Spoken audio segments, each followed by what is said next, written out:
Kazeem Jamal. It's not my real last name, but I'm not putting that out on the internet. I'm 26, probably 27 by the time this comes out. I'm from London, southeast London, Blue Borough. And I've been doing comedy like 2.5 years now. 2.5 years. Long story short, I was playing semi-professional rugby because I'm talented. And I didn't enjoy it anymore. I didn't enjoy playing. It wasn't worth the little bit of money I got. It wasn't worth the injuries, all the effort I was putting in. I wasn't really getting the respect back and the opportunities I thought that I deserved compared to other people I knew were working as hard as me. So I said, fuck this, I'm not in control of this. The manager is, he decides the team, I'm not in control of this, I'm not doing it. I'm gonna do something I'm in control of. So I thought about maybe doing like individual sports, like powerlifting or something just easy. And I said, I actually don't want to put in like that amount of effort into something again, like physically. Like it's a lot. So I started listening to podcasts, as Joe Rogan, and I heard Joey Diaz and all the, and I always thought comedians just went on stage and improvised. I thought that's what they thought of at that point. I was like, I can't do that. And I started listening to these comedians, and they're like, yeah, so I wrote this material down, I've been working on it for ages, I've been taking it here, and I was like, oh, it's a script. So I was like, cool, I can do that. I think I can do that. I go to my mum, hey, I'm gonna stop being a semi-professional rugby player, this thing I've worked on my whole life, and I'm gonna go tell these jokes. And she was like, don't, you're not funny. She was like, I was like, what do you mean? She was like, I mean, you're funny, but you're not like, ha funny on stage. I was like, cheers, mum. Anyway, I booked on to do a show in Dalston. It was called We Are Funny. And yeah, I did it on February the 19th, 2018, and it went well, and the rest is history. After that first show, yeah, from there. When I did my first show, I had no expectations. Like I thought, okay, I think I'm funny-ish. I think I can make people laugh, but I'm content. And this was even more so after the show. I'm content with being an open mic comic for the rest of my life, just as long as I just get to do it. I'm in control of it. I say what I want, and me and my mum, we have this thing where we don't ever go into something we don't think we can do. Like I've never try and be like a swimmer, because I know I'm not gonna win. So why am I doing it? Like there's no point. But I thought if I worked hard enough, I could do it to at least an amateur level, like decent, you know what I mean? So the first show was great. It was in this basement, and like the wallpaper was peeling off. There was like no like heating or anything, no windows, nothing. It was like dark. It was disgusting. It was like the worst and best place to do comedy. Yeah, and I went there the week before to like figure out the venue and like blah blah. I was really prepared, and I went home and wrote loads of jokes about the venue and the area, and it went really well. And I thought, this is fucking easy. And then my second show, I was like, I'm basically Kevin Hart. So I'm sure this is gonna go great. And I just died on my ass. Terrible death. And I was like, okay, this is what they talk about. This is the bombing stuff. But yeah, the first show went really well, man. I do remember the first joke I wrote, similar to Darren. It ended up in my one-man show, and the joke is, I used to think deaf people were the most competitive people I'd ever seen, because I thought they were just playing rock, paper, scissors all day. But it turns out they were just doing sign language. And there's like tags on the end of it to be like, what's the tag? Was like, any deaf people in the room right now probably saw me do this and was like, it's about to get interesting. And then I go, I'm just joking, there's no deaf people in here. But if there are, I'm sure they're probably not listening. So that was the joke. Okay, I've been waiting for this one because a lot of people have answered this. The worst performance I've had was I got booked to do a brunch in Camden. It's not Ori Styler's brunch. That's a great brunch. This brunch was like a brunch for creatives to come and deliver their art to the brunchies. And it was an African guy, the promoter was an African guy, and it never crossed my mind that his audience is just gonna be like these strict Africans that, yeah, so we're doing the thing, and basically there's a screen on stage that counts down to the next act, and in between that countdown, people have their food and whatever, and they talk and stuff. But I'm the only comedian on the lineup. There's a poet, there's a singer, and basically, he's got my picture up on the screen, and it said countdown to Kazeem Jamal coming on stage. He didn't even tell me he was gonna put a picture up. I'm wearing the same top in the picture that he put up. And then he comes up to me, it's like a minute to go, he's like, so you ready, yeah? I'm like, yeah, I'm ready. He's like, okay, go on and introduce yourself. I said, sorry, what? He was like, yeah, introduce yourself. I was like, I'm not doing that. I don't even do comedy like 6, 7, 8 months, yeah, but even then, I just got my bougie on. I was like, yeah, I'm not doing that, bro. I'm not introducing myself to the stage. He was like, okay, what do you want to do? I was like, you introduce me. He was like, okay, cool. He goes on stage and he goes, guys, Kazeem Jamal. So I walk up to silence, yeah, dead silence. I'm like, how's everyone doing? All I'm hearing is a cutlery bang and everything. And because it's a brunch, because it's daytime, I'm like, let me do my nice material. I'm gonna talk about my family and my upbringing. And obviously I read the room, it's a lot of Africans. I'm like, let me talk about being African and my heritage and like not being just African. And they're having none of it. They don't want to hear it's just silence on everything I say, apart from this group of drunk girls and this couple, this white man and white girl. But this white guy is dying at everything I say. So I say this out loud, I say, fuck it guys, I tried to be nice, here comes all my filth. And I said, you're the only one enjoying this show, so this is just for you, my friend. And me and him just had the show on our own for the whole 15 minutes I was on stage. Finished my time, I got like that, I came off. I was really like pissed. I had food coming out for me. I put my coat on and I left. I was like, I'm not staying around for this shit. Yeah, and then after the show, like a couple weeks after, because they filmed it and stuff, and they put out like a little promo, and the guy's like, oh, is there a reason why you're not sharing it? I was like, did you not see what happened? But yeah, that was my worst show. I like my job. I don't like everyone I work with, though. I think we've all got that one person in the workplace we just can't stand, innit? They've never done any... You said someone's name. You really don't like them. She was like, Sarah, yeah, the fucking bitch. You just can't stand a minute. They never done anything to you, but they're just like too enthusiastic on a Monday. Like, why are you just happy about work? You know, you walk in, they're like, good morning. You're like, fuck off, right? And some of you are out with these people right now. You know that, right? And if you're not laughing, you're that person, okay?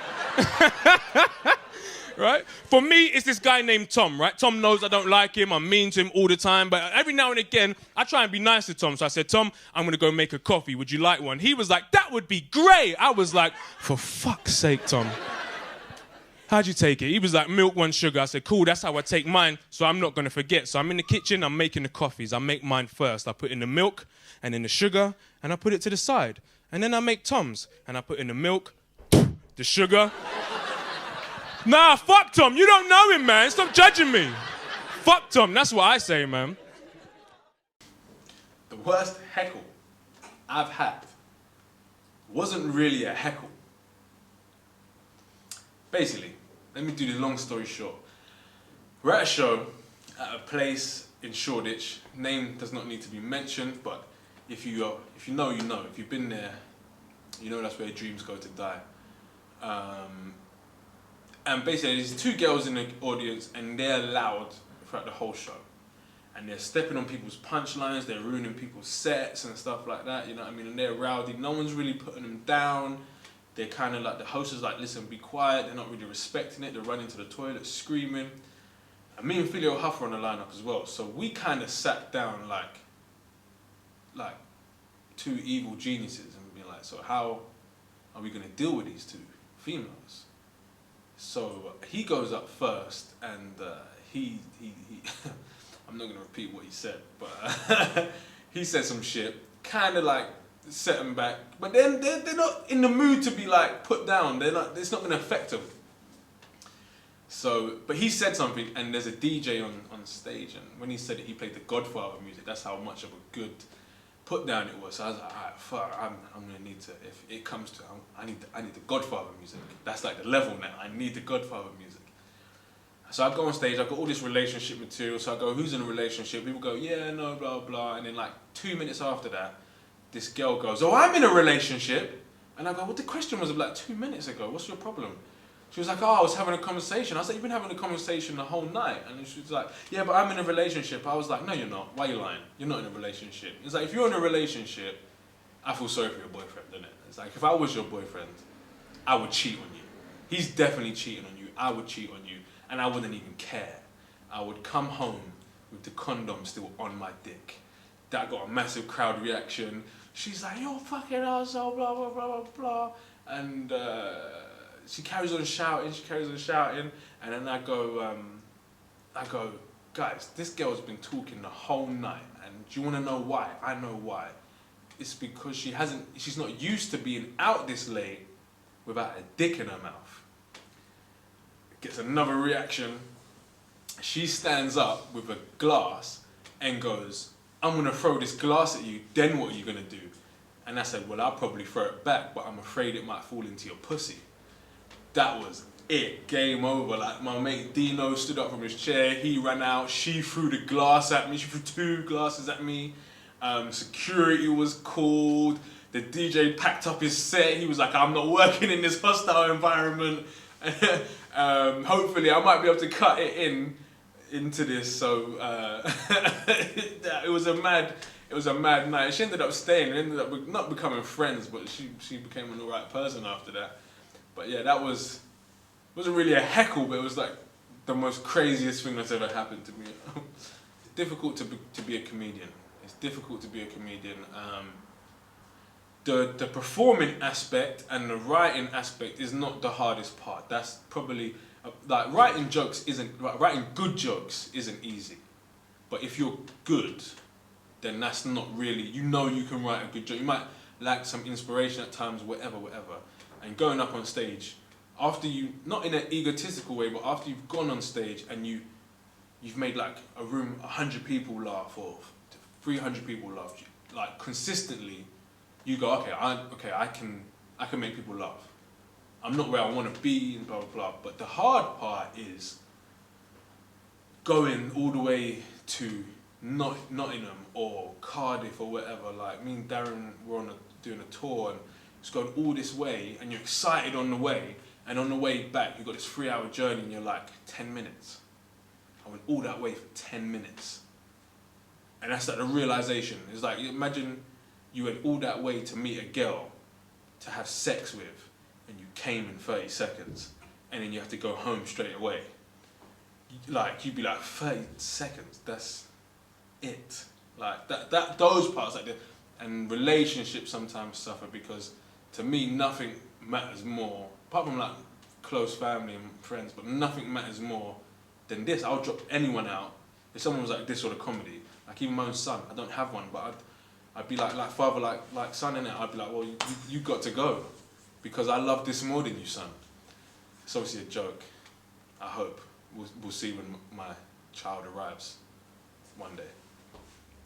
I like my joke, man. man. The media and stuff, right? They give these young people a bad rap, but they're not bad people, right? I work with these people every single fucking day, right? They're not bad people. They're just in circumstances that lead them to make bad decisions, right? They made a mistake. And who are we to judge these people just because they made a mistake? Like, we've never made a mistake in our lives before. People make mistakes every single day, you know? Drinking and driving, mistake, right? Supporting Arsenal, mistake, right? Going on holiday with your parents if your name's Madeline, mistake. All I'm saying is...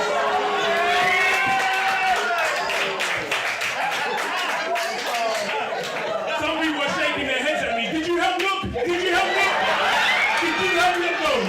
Don't fucking judge me. Did you help look? You didn't help look. You didn't help look.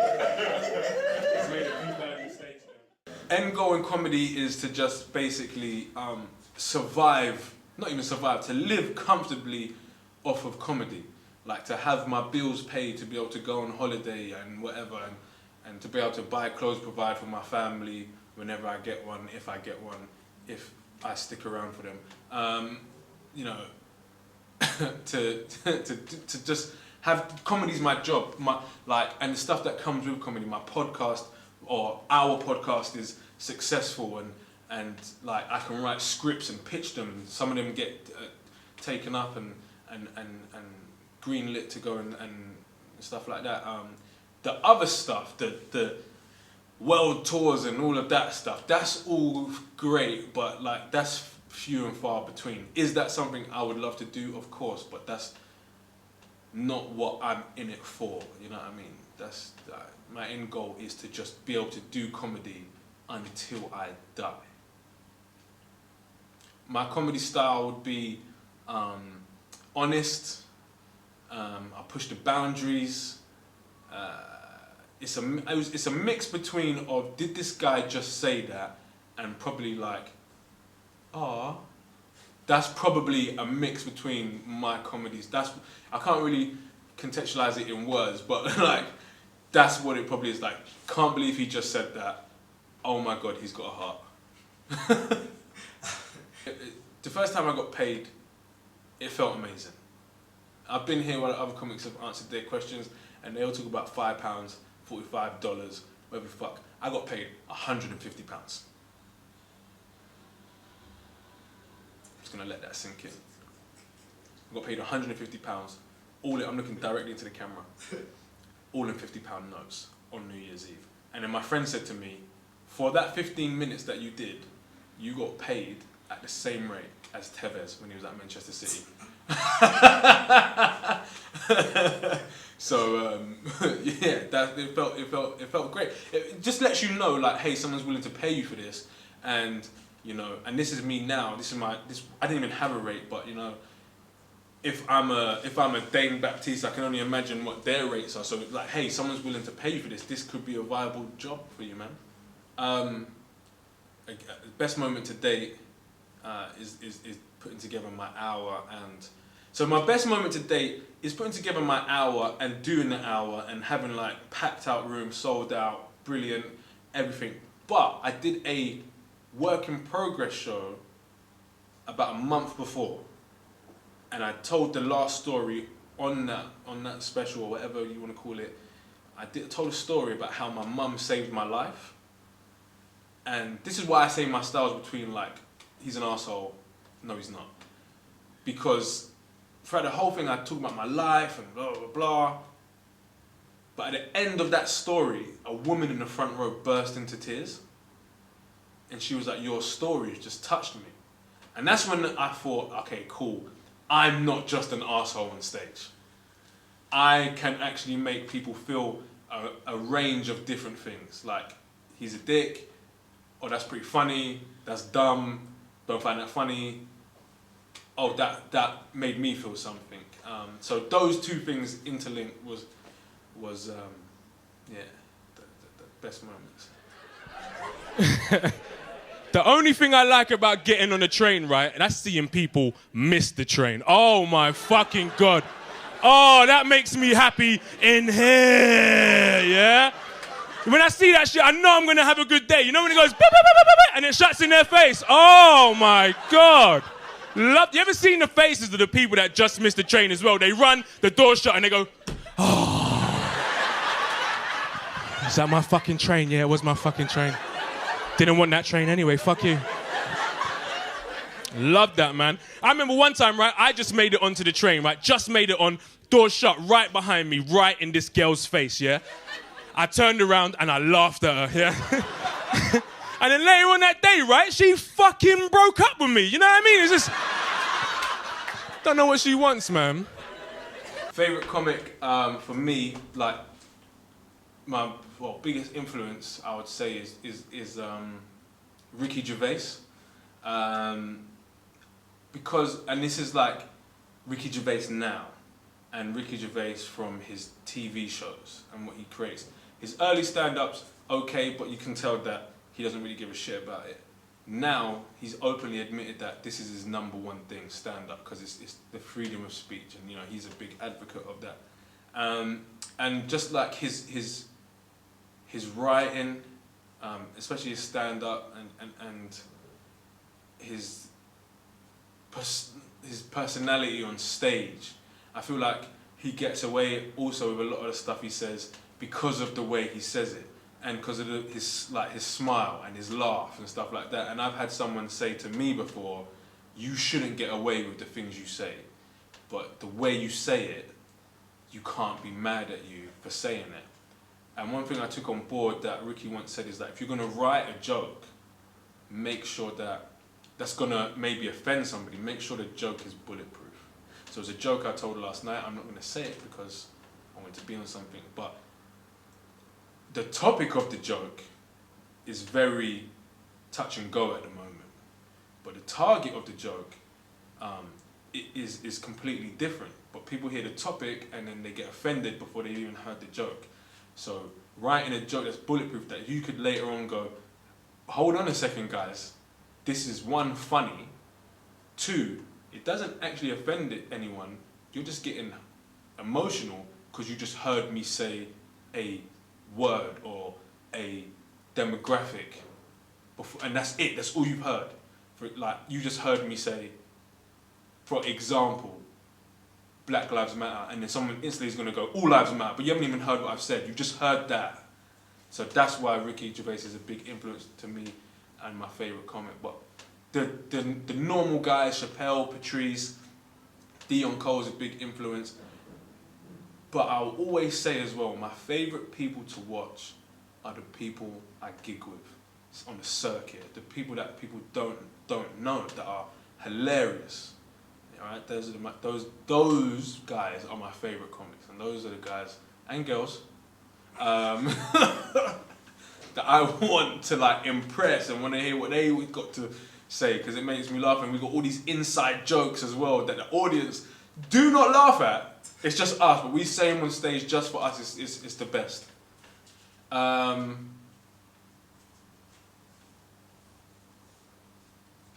Like this is like not emotional part, yeah, okay. But what motivates me is the fact that sometimes, like I'm an emotional guy. Some people probably not notice, right? I'm an emotional guy. Like behind the comedy and all that, I'm an emotional person, and everyone's been through stuff, and I went through some stuff, and then like some stuff from my past, it all came to a massive like point where it all got a bit too much. And I felt like I was a really bad person. And I started thinking about all the stuff I've done in my life and recent stuff I've done, and someone in particular made me feel like an awful person, and it all just came out, and it just wasn't a good time. But what motivates me is that someone might be in the crowd or watching my stuff online, and I'm a nobody.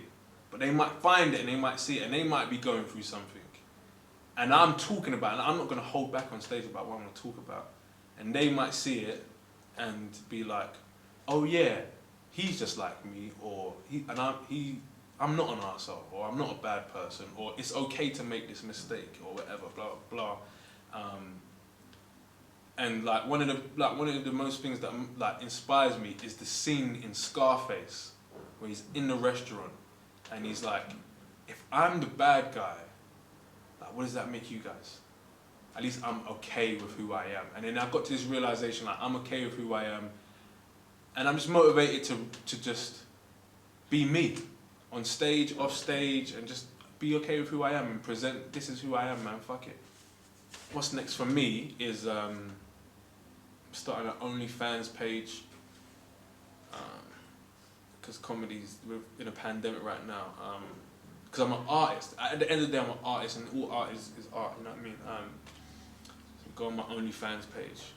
No, I had a show coming out, I was building a show, and there's a lot about, you know, the stuff I'd been through in like the last 2 years. And to follow on, it was called Say Goodnight to the Bad Guy. I fucked around loads of names, and I settled on that one. I said, Say Goodnight to the Bad Guy. But now this Corona stuff's happened, I'm working on just a 30-minute project of just about 3 or 4 stories, just light-hearted. Let's all just come and have some fun. I'm gonna put that out ASAP, as soon as we can fill out a room properly. That's called Story Time. It might be out by the time this is out. I don't know. Probably not. But yeah, that's what's next. That's what's next. And just trying to hit the shows again. Get back to the frequency of shows that I was doing. Comedy to me is everything right now. I don't have a wife. I don't have a girlfriend. So. I don't have a kid that I know of. So it's everything, man. Apart from family and my friends, it's everything. Like I said earlier, like if I did have a girlfriend and she was like, pick, I'd be like, bye. Bye, Felicia. I'm picking this. This has never let me down. This has never told me off. It's never asked for the password of my phone or anything. Leave me alone. Like, even the worst gigs and the worst bombs, I'm still going back to that. Whereas like you could have a relationship with your friend or girl or boy, if that's what you're into, and you could just be like, I've had enough of this shit. I'm picking, it's everything. It's my opinions, it's my feelings, it's my thoughts. It's where a lot of my good friends are now. You know what I mean? It's hard to put it into words, but it's just, think about whatever you love the most in this world. It doesn't even come close to that, so. I work in pupil referral units, right? So I work with a lot of kids that have been kicked out of school. Some of my students are here, they're wooing, yeah? We had to do that, we had to change it from brrrr. I said, don't do that. Don't do that, I'm trying to get somewhere in life, you know what I mean? But they're in gangs and stuff, man. They need a lot of help and guidance. You know, I was talking to one of my students last week, and he said to me, all I want to do for the rest of my life is sell weed, yeah? I said, look, mate, you can't sell weed for the rest of your life. He said, yes, I can, and that's exactly what I'm going to do. So, you know, I just paid for my weed and left, you know what I mean? It's like, I can't save everyone, you know. I'm not Superman, big man, you know? He's gone. I can't do anything about it.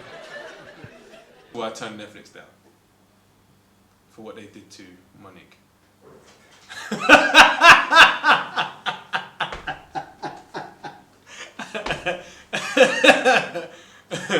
I'm going with BET.